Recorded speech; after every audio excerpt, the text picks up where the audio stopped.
This is Autoline After Hours with John McElroy and Gary Vasilash, episode 582 for December 9th of 2021. Elon Musk disses EV subsidies. Are those wise words? Watch Autoline After Hours live at Autoline.tv every Thursday at 3 p.m. Eastern Time. That's 12 p.m. Pacific. You can subscribe to this podcast for free by searching for Autoline in iTunes, Stitcher, or YouTube. Autoline After Hours is brought to you by Bridgestone Tires, solutions for your journey, and by Magna.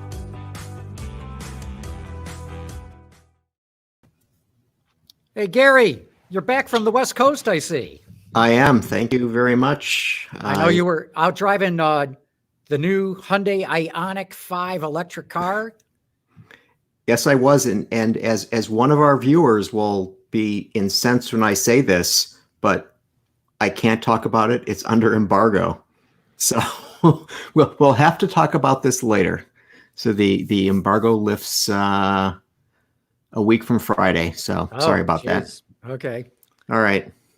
So, I was looking for something to quiz you on today, and I came up with one that I said, you know what, this would be completely unfair. It happened on December 9th, 1945. There was a vehicle that was introduced in the pages of Science Illustrated magazine. I know this is a magazine that you used to pore over just endlessly. But I thought that would be unfair because that would be too difficult for anybody to know. It would, because I never even heard of Science Illustrated. Neither did I. And turns out it was a Tucker torpedo, which I'm sure that. Ooh, interesting. Okay, but yeah. It was just a sketch. It was not the official introduction. But anyway, so it was known that Tucker was going to be doing a car, and I was going to somehow work Ypsilanti into that, but no. Well, that's so closer in time, closer in terms of a car company. December 9th, 1994, 3 cars went out of production. 3 cars from the Chrysler Corporation. And I must admit that 2 of the 3, I'm like, wow, I forgot those cars existed. What might these cars have been? The Chrysler Cordoba. That's Close. one of them, maybe? Close. The Chrysler Imperial. Close. I don't know. You're going to have to tell me. The Chrysler LeBaron, Aha. Dodge Spirit, and Plymouth Acclaim. Yeah. With the exception of LeBaron, 2 other names I had pretty much forgotten about. Exactly right. I was looking at this and I'm like, I had to look at those cars to remind myself of them. That's right. All K-car based. So they had to do something with that platform and milked it to 1994. That's right. That's exactly right. So, hey, why don't we bring in our special journalist guest before we get to our special guest? We got Craig Cole here from Roadshow by CNET. Hey, Craig, how you doing? I'm not too bad. I'm surviving. How are you doing? Great to be on the show again. It's been a while. Yeah. So, Craig, what's this blue glowing Ford logo? Is that a clock? It looks like from here. Yeah, the battery needs to be replaced. It's not functioning as a clock right now, but it's just some tchotchkes for the background. It's got to look decent for video stuff, right? So I've got some old advertisements here and a KFC. I don't know if you can see it. Colonel Sanders, because it's kitschy. Yeah. So you immediately had the answers to my question, I'm sure. Okay. What? Oh, the answer to your question? No, I don't. I was considering I was probably in elementary school when those cars went out of business. Yeah, but I would have maybe guessed like the Plymouth Scamp. Wasn't that like a car-based truck they used to have? Yeah, the Scamp was actually made by Mitsubishi, wasn't it? I don't know. I just remember it was like a K-car based truck. And wasn't there like the Dodge like Rampage? There was the Rampage. Yes, yeah. There was the Rampage. That's right. So maybe, okay. So yeah, maybe the Scamp was not a Mitsubishi product. I can't remember now. Who knows? I can't remember yesterday, much less 1994. Oh, Craig, you're such a scamp. Stop, Gary. Okay, enough of that. Let's get our special guest in here, Jeff Stout from Yanfeng. Jeff, it's awesome to have you back on the show. Always great to be here, guys. Boy, we started the year with you, and we're essentially closing the year with you. I've become a Autoline bookend. Yes. Hey, I got to tell you, last time you were on the show, you talked about that book, The Innovators Dilemma. So I went out and got it. I mean, I bought it. And man, I wish I had read that book 20 years ago. I got so much insight out of it. And I got to tell you, I spent most of the summer trying to read it. And it took me so long, I couldn't go two paragraphs. And my mind was off in a million directions, thinking all kinds of things. And I honest to God, I read it 2 paragraphs at a time. It took me months to get through it. Yeah, I reread it again this summer, and I had forgotten about the fact that he has a chapter on electric vehicles. Right. Written years before electric vehicles were really a thing, asking, well, would that really be a disruptive technology? It's fascinating with revisionist history to be able to look back and say, oh, he didn't get it all right, but he applies pretty closely. So Clay Christensen basically thought that EVs would not be disruptive? No, he was asking the question. People asked him back then when it was still nascent in terms of the number of EVs that were out there of, would you consider an electric vehicle from Tesla as a disruptive technology? Because in some ways it doesn't fit his model in the sense that it's not a lower performing vehicle. Well, it performed less well than existing vehicles, but it was more expensive than existing vehicles. Exactly. So it wasn't a low-end disruptor, but his kind of feedback, and I would encourage everybody in the world to read the book, like John has, his point was that there are kind of performance inferiorities. So the range and the refueling time, and there's really good reasons why people shouldn't want to drive an EV. So he, in the end, said it's not a perfect fit to a disruption, but he still categorized it as a disruptive technology. And I think if he was here to describe it now 15 years on, or whatever it's been since he wrote that chapter, I think his words were pretty accurate. I think the real insight that I got out of it was that, if you go, it was 20 years ago, I think that the book came out, thereabouts. Mm-hmm. If you had asked a typical, just make it up, a typical Ford owner, a typical Chevrolet owner, if they would want that car, hell no, they don't want that car. That's not what they want. And that was his point. Your customer is not the customer for this new technology. It's going to be a new customer, and you've got to be able to embrace that.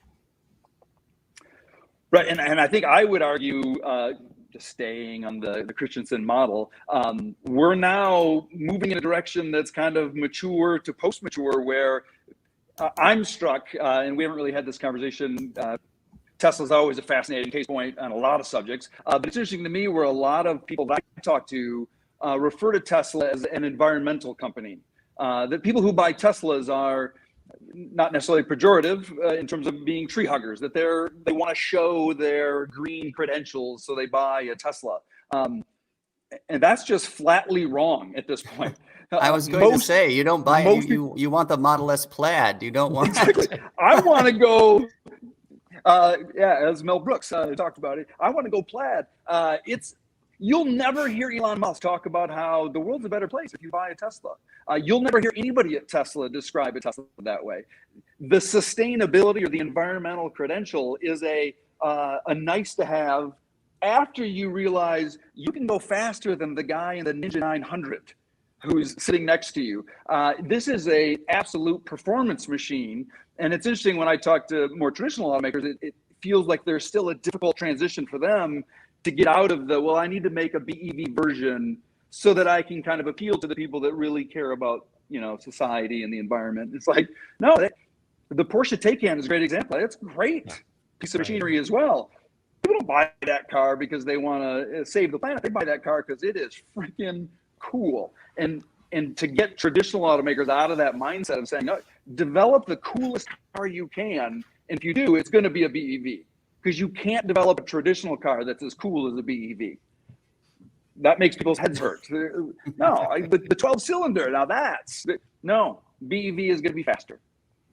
So this is the first time we had a Spaceballs reference on the show. I just want you to know that. So credit to you. I like to bring a first to every show, at least one. Yeah.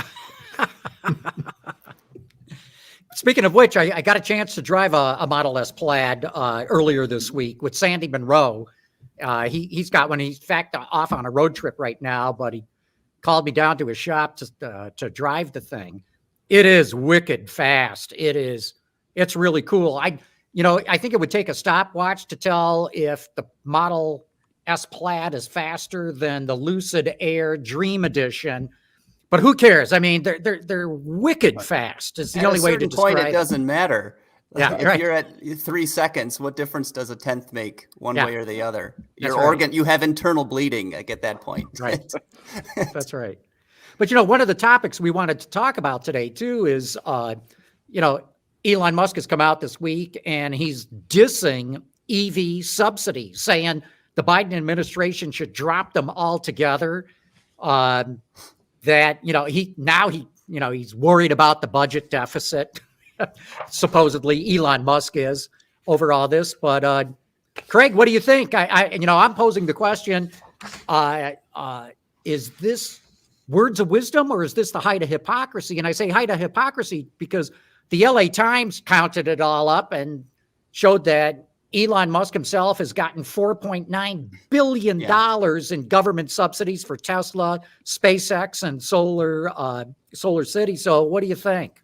It certainly sounds hypocritical to me. I mean, just like you said, he's gotten a lot of money from the government, either through, low interest loans or tax credits or whatever else. And I think now that he has established himself and he's built a $1 trillion automaker, at least on paper, right? Market cap. I think he's trying to protect what he's worked so hard to build.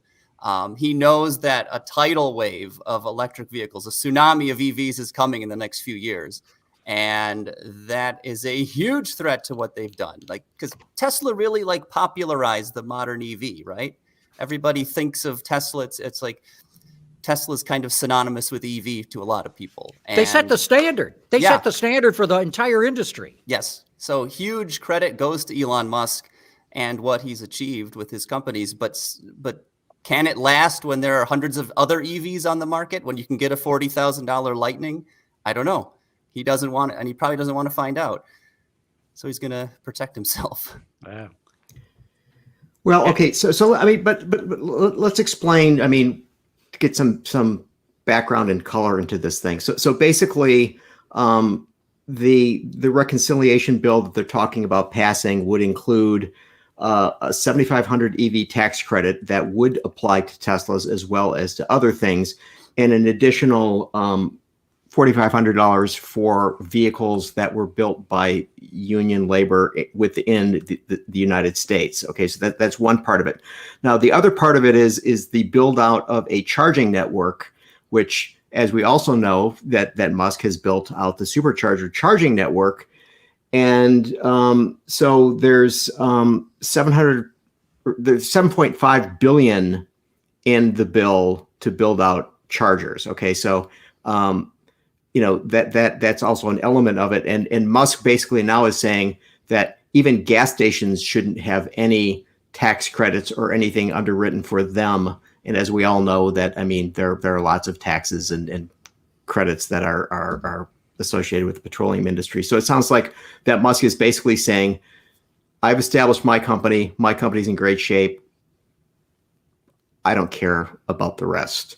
And so whether it's internal combustion engine powered vehicles or other electric vehicles, buy Tesla.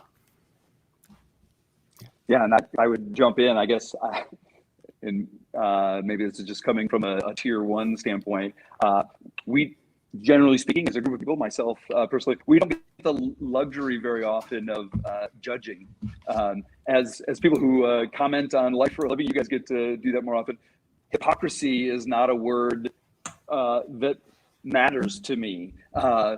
Does Elon Musk, why did Elon Musk say what he said? Elon Musk said what he said was because years ago, he needed help getting to where he is today. But today, short of intervention, he wins the game. So he's going to argue against intervention. You can call it hypocrisy, you can call it whatever you want. It's just like any sports team, any rule of the game that kind of allows the underdog to have a fighting chance is something the underdog fights for a lot. and the team that's on top fights against. It's just the reality of trying to win the game. He's in a position where if nobody intercedes, he wins the game. So he's going to fight against intercession. No, I totally agree. But, if you think that we need to transition to electric cars, and it's especially necessary for the United States to do so and be a player in the game as it is not right now with China dominating the whole supply chain, then it's in the national interest, I would argue, to provide these kinds of subsidies for consumers to get into electric cars, for a national network of charging stations to be built out. So that's why I think your point is really well taken, Jeff, that, underdog or, leader, you're going to fight for whatever rules are in your favor. But if it's not hypocrisy, it's greedy and wrong in my book. It's called business, John. I know it's called business, but, look, Elon's the one who stuck his neck out on this, right? The UAW hates him. He hates the UAW. He especially doesn't want to see $4,500 extra going to UAW-made cars. I understand all that. And by the way, I'll add, I'm sure when the final bill is signed, that $4,500 for union labor-made EVs is not going to be in the bill. Canada and Mexico are kicking up a ruckus. They are part of the USMCA. They're saying that this violates USMCA rules, which I think they're right in that. And now the European Union is going, hey, wait a minute. This is not allowed under WTO rules. So, and my main argument is there's something like 10 states that have transplants in them, i.e. foreign automakers making cars in the United States, that employ tens of thousands of American workers. And I don't believe that senators and congressmen in those states are going to vote to put the citizens of their state at a competitive disadvantage. I just don't see them doing it. No, it's never going to happen. The UAW carve-out will be gone. Yeah. For better or worse, you can debate it either side, I think. But I don't know. Gary's giving us a wry look. He Okay. That's just his normal face. Okay, that's true too. Did not Joe Biden run talking about how unions built the middle class and he will be rebuilding it? So let's not forget that. Okay, and he has a certain amount of influence. We saw in the last administration, the tariffs put on things like steel and aluminum and everything else. And what did they do? They went to Section 232, which was, a National Defense Act policy, which, it tenuously had something to do with that, but they were able to get that imposed. Don't discount it. I'm not saying it will happen, but, John, you're absolutely right. The fact that, if the future is going to be electric, and I still say if the future is going to be electric, we do have to, catch up to China. So far China's EV sales this year are 16% of all their vehicles. We're at 3 or something like that. So, there really needs to be some sort of support, and the support is not going to be organic. It's not going to be that we're all suddenly going to run out and buy these things, right? So you need to build out the infrastructure. You need to make it, more cost competitive for those who are building these vehicles. And until that happens, we're going to be struggling. So Gary, you said those things, but, you prefaced it all by saying if EVs really catch on. Go into more detail on why you think that might not be the case. Are you a proponent of steam power, Gary, or what? I was, and especially if the steam is generated by burning coal, or old tires or something. It's right. The optimal. Yeah. No, okay. I look at it from the point of view of, we all blithely think, okay, electric cars are great and they're really going to be efficient and do wonderful things. But, I get back to this thing of, even really, really, really fast charging takes a really, really, really long time compared to pumping gasoline in your car. Okay. It's let's say that you're able to have your Porsche Taycan and get, a certain amount of mileage pumped into it in 20 minutes. Okay. Craig, how long does it take to put gas in your vehicle? 6 minutes. Okay. And that includes going in and getting a snack. Sure. I mean, and you're like, okay, that's enough time, right? Yeah. And so the question that I have is that how many people are going to be willing to say, okay, I'm going to wait 20 minutes so I can get 100 miles of range. Okay. If you don't have the wherewithal to charge at your home. Okay. Okay. Yeah. See, you're taking my argument away. Right. I mean, yeah. If you have a house and you can, and the other thing is that, okay, doesn't this mean that someone buys an electric car and then they have to pay an electrician a couple grand in order to put 240 into their garage, because they probably don't have it? But then you never have to go to a gas station. Your car is filled up, every morning when you go to work. But where are you going to get the snacks? Well, you'll have to in your fridge. Plan ahead. Yeah. Right? Hey, Jeff, I'd like to get your thoughts on this. I mean, Yanfeng, you guys probably don't. I mean, you make interiors, right? You don't care if they're electric, fuel cell, ICE. So this whole electric transition, does it affect you guys at all? Not sure is the 100% honest answer, but for sure it's a question we're asking. And I want to start this section by saying Gary's wrong. I'll put $1 in an envelope. I'll mail it to Gary, and 10 years from now he can keep it. If BEVs have not taken over the world, he's welcome to have it, but I expect that $1 to come back with an extra $1 that he put in the envelope for me. So I apologize for the folks out there. I ended up graduating with a philosophy degree, so you end up. There was a book by Thomas Kuhn, The History of Scientific Revolution. There's this idea in science, which I would argue applies to market decisions like this, kind of macro decisions, that it honestly doesn't even entirely matter what is rational. Once you get a certain amount of momentum behind a certain idea, it happens because people want to be on the bandwagon of the right solution. And so science has progressed from one Descartes contact action, Newton's F equals ma. I don't know if people online realize this, but F equals ma it's not true. We actually Einstein proved that was wrong, although your physics textbook still says F equals ma. We stick with things longer than we should, and we get on the next bandwagon because we like to be on bandwagons. Humanity is a culture of conformity. We like to say we all like to be in the in circle. Well, BEV is the winner. Whether it should be or not, we can have that argument. Doesn't matter. Yeah. But here's another viewpoint. I mean, don't you think everybody should be in because it's so cool to get vaccinations? And they're not. And so, I mean, there's some good market research out there that shows half the car buying population, and that's what we got to worry about here on this show, who buys new cars. Half of them don't believe in global warming. They think this whole electric car thing is stupid, and you can have their ICE vehicle when you peel their cold, dead fingers off it. That's half the market. So I think half will go there very quickly, like you're saying. And by quickly, I mean by the end of the decade. The other half, you're going to have to ban ICE vehicles before they go electric. To a point to what you're saying, Gary, like electric vehicles do not work for everyone. If you have to tow a horse trailer or move a load of gravel, you're probably not going to get very far with a battery-powered vehicle. So there's still going to be a market, I think, for some time for larger internal combustion-powered vehicles. But how long? I mean, the technology has to catch up if those are ever going to be converted, or I guess they have to be banned. I don't know. But then you have a whole fleet of classic vehicles running around that can't drive anymore. I don't know. Okay, but go ahead, Gary. No, okay. So first, Craig, then I'll take you on, Mr. Stout. Okay, so Craig, to your point, okay, what about the people who rent? Okay, whether they rent their houses or they rent in apartments or condominiums. Okay, and maybe they don't have horses, and maybe they don't have boats.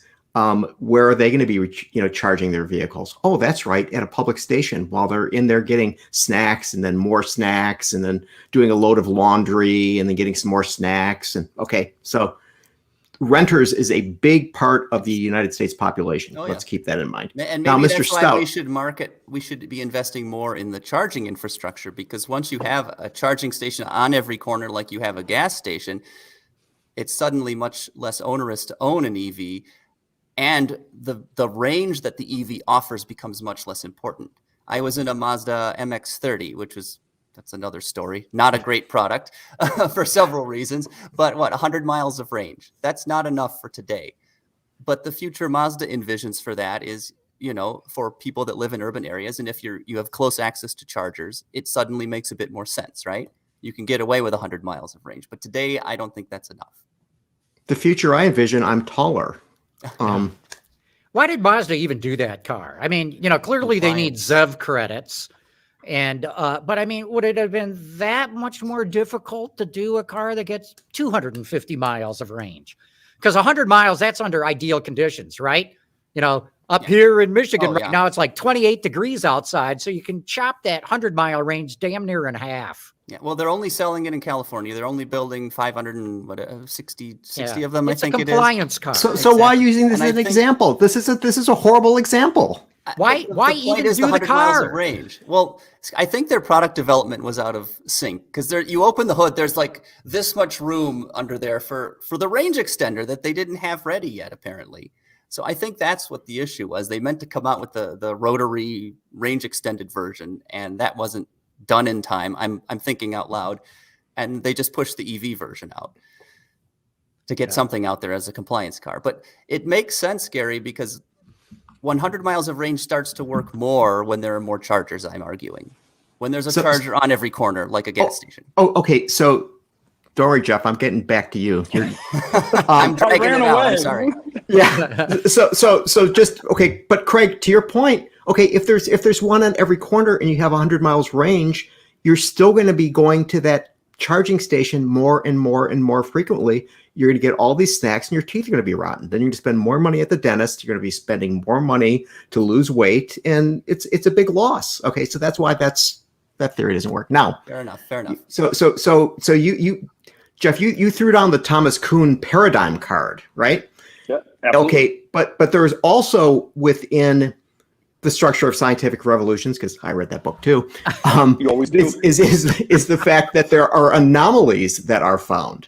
I would argue that while there may be a bandwagon effect going on, which would be the paradigm of EVs, there may be a situation whereby OEMs find people are not all that enchanted with these things, that basically they find like, gee whiz, it's great to have a 1,000 horsepower Hummer, but the number of people who are going to buy the 1,000 horsepower Hummer basically are gone, right? And and the same thing would happen with the other performance EVs. You have a limited number of people who are interested in buying them, and the rest of the people are looking at just their household economics and say, to hell with it. So that becomes the anomaly, which will affect this paradigm. And I'm not so sure we're at paradigm point yet. So let me respond to you. So I would argue the BEV itself is the anomaly. If you go back 20 years ago, the absolute statement of faith of everyone, including me, in the culture of automotive is that BEVs are cute. They are not a significant automotive transportation option. And somebody said, no, I think that's not true. I have data that says it could be cooler than an ICE vehicle. And that person was scorned, which Thomas Kuhn would say is a hallmark of someone who embraces the anomaly. You're not on the bandwagon. The bandwagon is ICE rules. And there was a tiny little bandwagon of people going, no, BEV is actually kind of cool. And we ridiculed them. I don't know if you guys remember, but when Elon Musk got started, the names he was called, you couldn't have on the show. But he stuck with it. And now the anomaly has answered the question, maybe not in the moment, and that's why I gave a 10-year window for you to give me the dollar back. At the end of the day, according to John, it'll be 50 cents.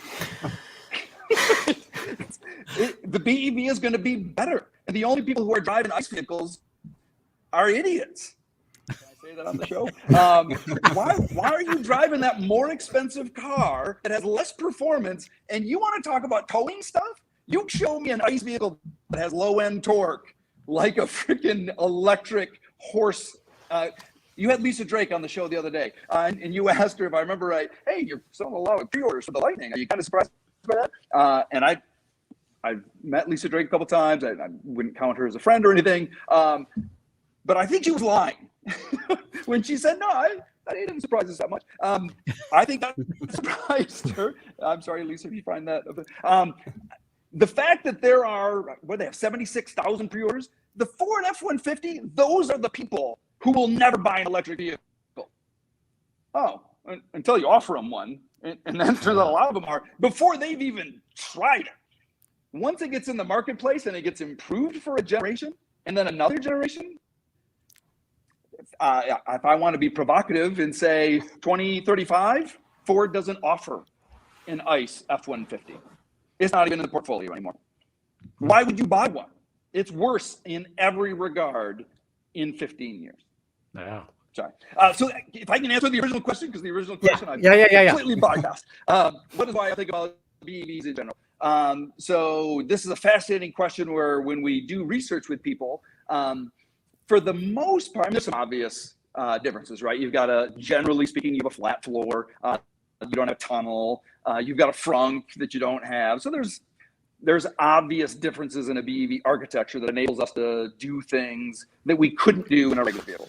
And there's actually needs in a BEV vehicle that are not there in an ICE vehicle. Acoustics is a classic one. An electric car just doesn't make a lot of noise. So what used to be kind of drummed out by the vibrations of the engine, well, it's gone. So you hear a lot more stuff. So the need for more countermeasures. But those, I would argue, are all mundane solutions. What we're finding is that, and we're right on the front end of exploring kind of how far this goes, there's a lot of solutions that fit for an ICE buyer, but it actually becomes more than just a want to have. It's a need to have to the BEV buyer.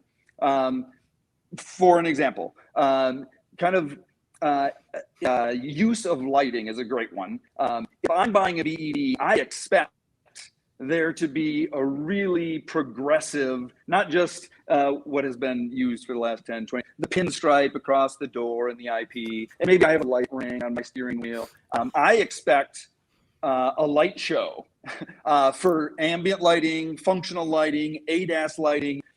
If I buy an ICE car, I still want that stuff. That's all good stuff. But if I'm a BEV buyer, that's stuff that I demand. That I'm not going to buy a BEV if I can't get that into my vehicle. So we're finding those kind of differences, which are a little more subtle. It's not BEV wants it and ICE doesn't. It's BEV wants it more than the ICE buyer wants it. Yeah. Right. So Hey, let me, wait, quick. We have to take a quick commercial break. We got to give a shout out to our sponsors that make this show possible.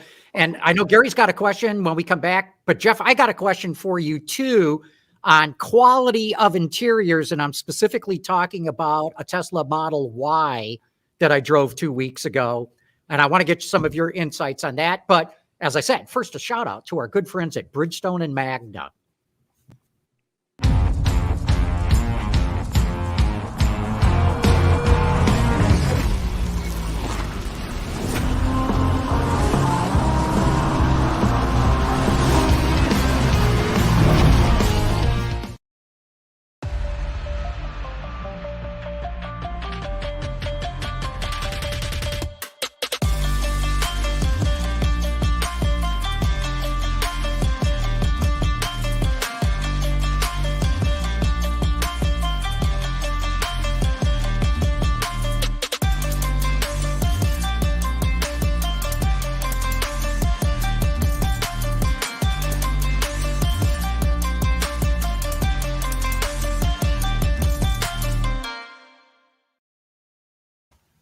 All right, we're back talking all things automotive. And Gary, you had a question that you wanted to get out there. yeah. So, Jeff, Yanfeng has recently released some data related to a study that was performed just before COVID on ride hailing. Okay, and looking at how people have expectations when it comes to ride hailing. And so why am I asking this in the midst of this discussion of this myth of electric vehicles? For this reason. Okay, so you're talking about low end torque, and Mr. Cole is talking about hauling horses. My question to you is that if you have a ride hailing vehicle, and whether it's autonomous or it's non-autonomous, it doesn't really matter. Does the passenger in said vehicle really have any interest in low-end torque? Do they have any interest in coolness? Do they have any interest in top speed? Or are they basically interested in a smooth, comfortable, reliable form of transportation? Absolutely the latter. I don't know if you have a follow-on question, but then well, okay. So if we go down this road and basically say, okay, we're going to have an increasing number of autonomous electric vehicles, doesn't this shift the model away from Model S Plaids and Taycans and any other vehicle, Hummer EVs and so on, and basically go to what some would dismissively call appliances? I don't mind the term. I don't find it pejorative. I think vehicles in the future in that scenario become very appliance-ish. I think the one exception to that, which is a whole sidebar conversation that might need its own show, even in appliances, I own the appliance. And I kind of care when you come to my house and you say, oh, you bought the Bosch dishwasher. You must be doing pretty well, Jeff. Because I bought the off-brand from Whirlpool, or I choose our brand. Whirlpool is close to my house, so I pick on them. In a shared vehicle, boy, the sticker on the front of the car is completely irrelevant. It's an appliance that I don't even care which appliance shows up, in the sense of what brand it is. Now, the question that we are struggling with, in a good way, trying to figure out, is the belief that there will always be a need for simple mobility. I want to go to a coffee shop. The coffee shop is a half mile away. I just need something that's clean and dry and will get me there repeatedly, that I can count on it. But then there's also the ride that goes for 30 minutes. I don't want to just sit in essentially a microbus for 30 minutes and wonder if somebody's going to get in next to me. I want an office on wheels that I can do something for 30 minutes. So the question is, what do you do for those 30 minutes? And what features can we provide that would create an experience that's more valuable than saving the dollar and getting the cheapest possible ride for 30 minutes, but you're willing to pay more in order to get more for that experience. And then that's what all that rideshare research was kind of, it was spawned by that question of, well, in some ways we have autonomous vehicles today. There's a person in there, but I'm not driving it. I call it, it comes, it takes me somewhere. What do people want to do with that experience?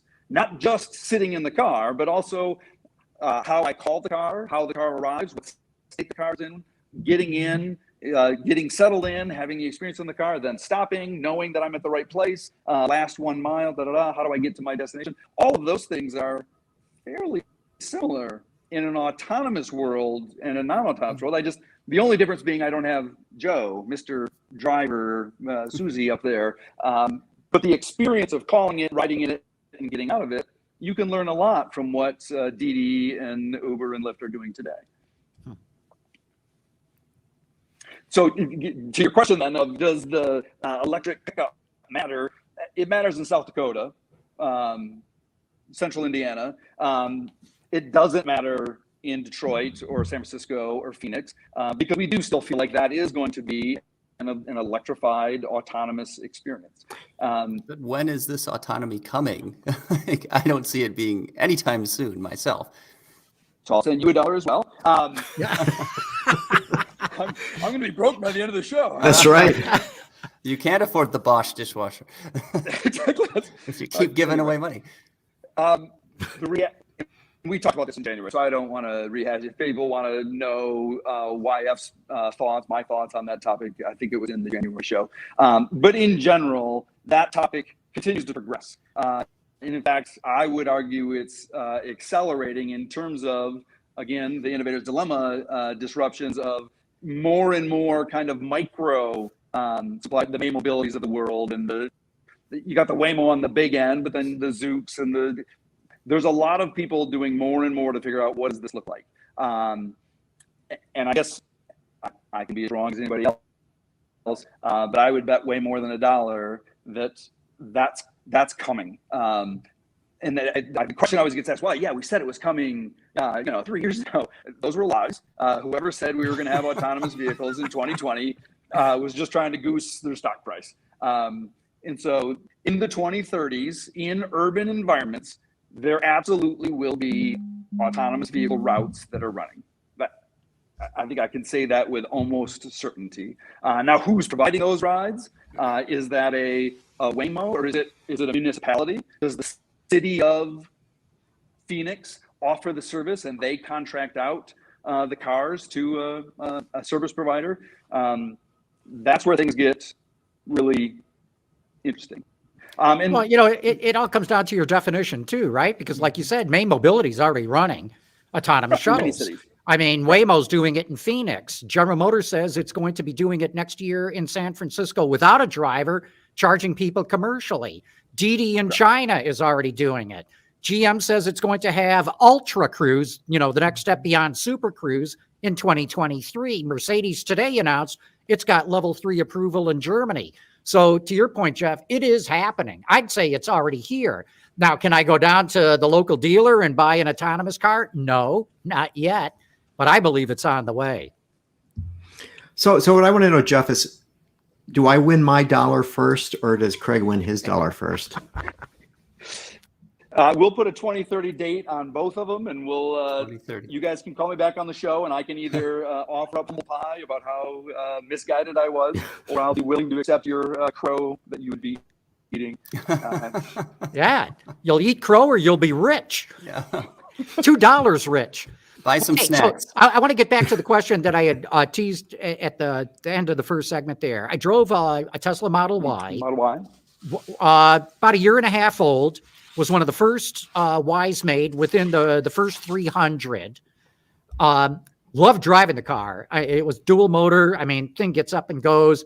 The interface with the screen is the best in the business. But I got to tell you, it was a rattle trap inside the car.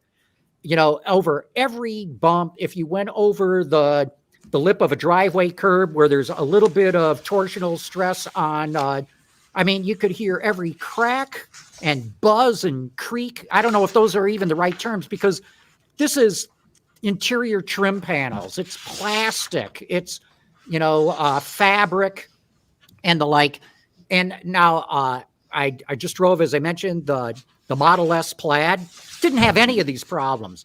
I driven Model X and Model 3s that did not have the problem. How do you eliminate all that buzz, all that stuff where, interior panels get excited and they start making noise? And, it's been cold here in Michigan. Is it a weather-related thing too? Mm-hmm. So I don't have an answer to the question, but I certainly have an opinion, which is true of most topics. At the moment, if Elon Musk was on the show someday, that'll be a fascinating show to watch. Can't wait to see it. But if he was here, I think he would say, well, I could solve that problem, but it's not keeping me from selling cars. So I'm going to keep solving problems that I think are more important. That having a particular gap size that's too big or too small, that's a problem Daimler is trying to solve. And you want to go buy a car that's perfect gaps, go buy a Daimler. That's not what I'm offering. I'm offering amazing. And maybe it has good gaps, maybe it doesn't. I don't know. And part of it, I think, is fundamental. And this maybe is a little bit more fact-based, and I think Sandy Monroe would be able to speak into this better than me. I'm always amazed whenever we look into Tesla products. They're never, and I don't mean part from Monday to part Friday, but from one model year to the next, from S to the traditional automakers, the people that I normally am working with, they've made their business predicated on process sustainability, control plans, control charts. We are consistent part to part to part, guaranteed. You buy part today or 5 years from now, it's going to be exactly the same, because that's what we offer. Tesla has the exact opposite philosophy. They will change something just because, well, the last time we did it this way, and so, well, we're not going to do it that way again. And I've had that conversation a little bit, where in a conversation with a person who said, yeah, well, we're just going to, try this other process. Well, why are you going to do that? Well, because we haven't done it before. They don't have a century of experience doing it like a traditional OEM, right? Correct. So it's literally changing Yeah, no, Every they do. vehicle, They every make model design line? changes on the fly, but I think the key thing is they don't just do changes for change's sake. Typically, they make They have changes a to take reason. cost out. They're either taking cost out or they're adding capability, and that's Correct. where I think the rest of the traditional industry is missing the boat.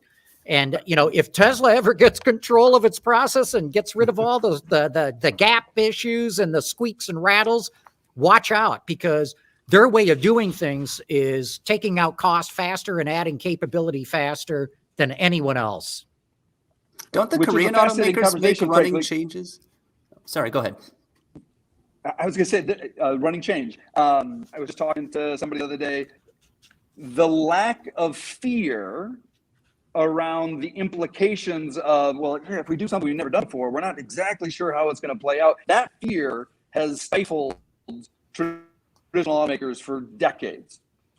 Tesla has none of that. So I believe the story I want to tell is 100% accurate, although it's secondhand. So I apologize if there's any inaccuracies in there. They were confronted with the ECU crisis like every other automaker. And Tesla, when they got into that problem, as you may know, their volume crashed, right? Because they couldn't get enough ECUs. No, Tesla volume never crashed. Tesla went through the ECU crisis essentially without a blip. How did they do that? Did they have a better purchasing group, that they somehow had longer contracts with ECUs and chip supply? No, they re-architected the electronic architecture of their vehicle in a matter of months. On the fly, as a running change in the vehicle. That's not possible. You can't do that. Automakers spend years developing the architecture, and then they say hands off for a long time until we develop the next electrical architecture. For Tesla, that was a running change to get rid of the ECU, the chips that were in short supply, and design around chips that were in plentiful supply.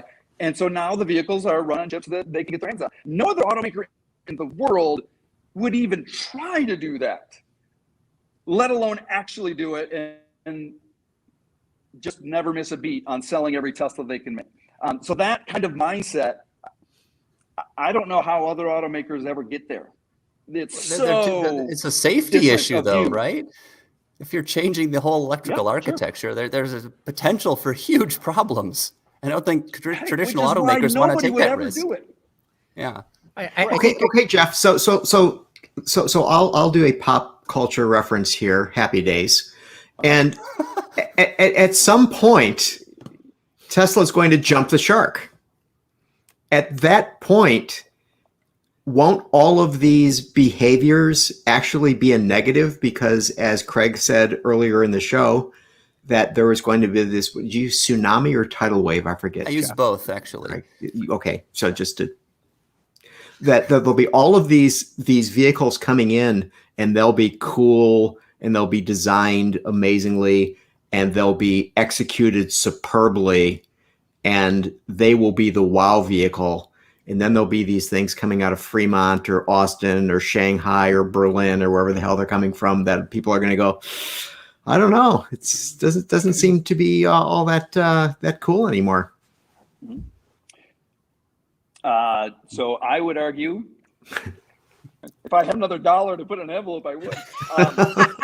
Tesla Broke the man. is not going to fail because they took too big of a risk and something so catastrophically bad happened that they get run out of business.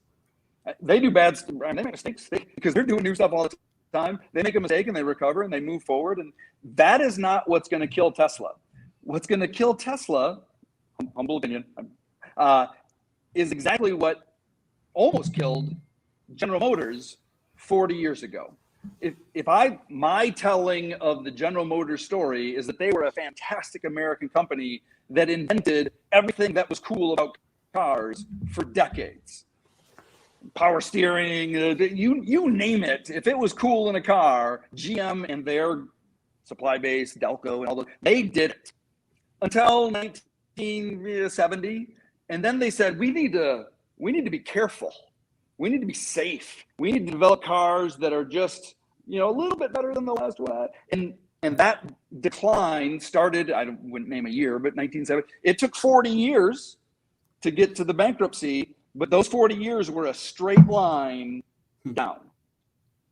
That is what will kill Tesla. When Elon Musk retires or somehow takes a different thing and they install a traditional CEO who says, Tesla's a great brand, we got to protect the brand, we got to make sure that our lawyers say that we're in good shape, and they will slowly, from that day on, start to decline until they become irrelevant.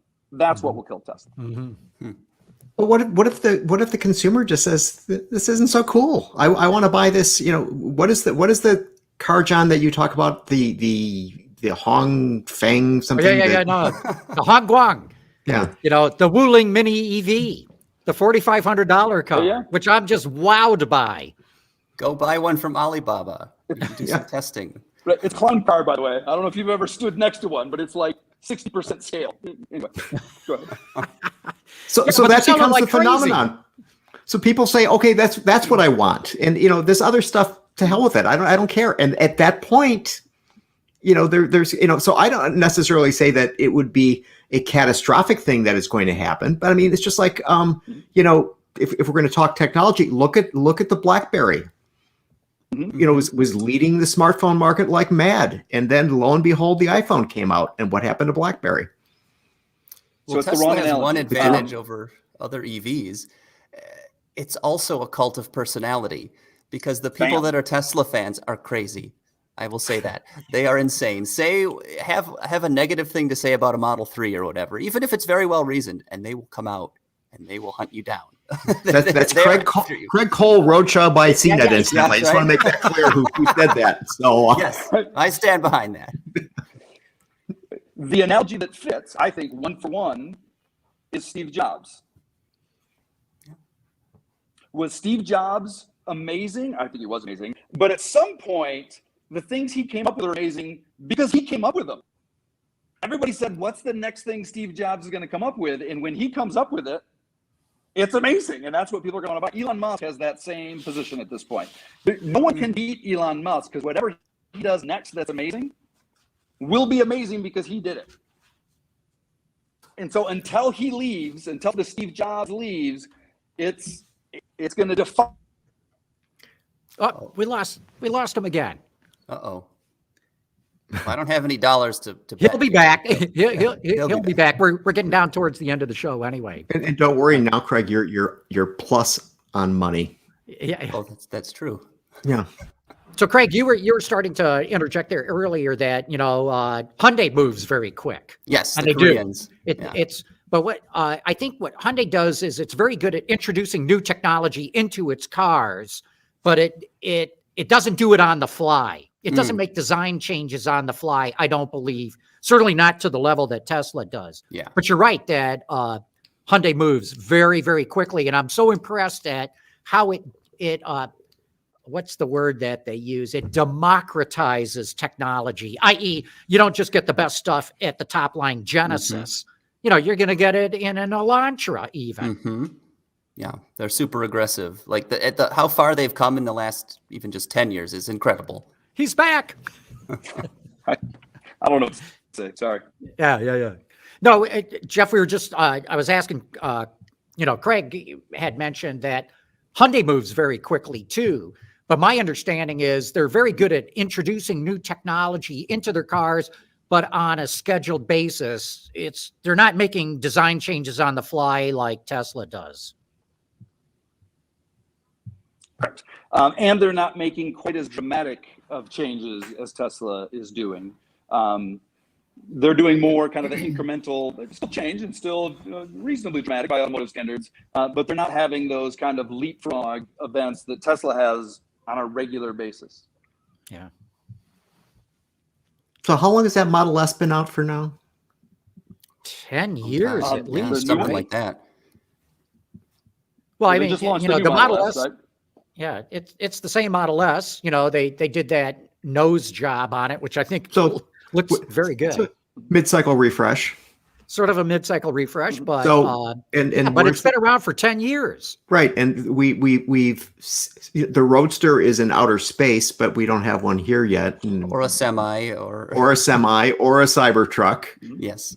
So I'm looking at this saying maybe the bloom is beginning to fade from this rose. It's the name of the rose reference, by the way. I just want you to know. Very nice. Well, that doesn't Yeah, that play like that's a $1 trillion market cap, right?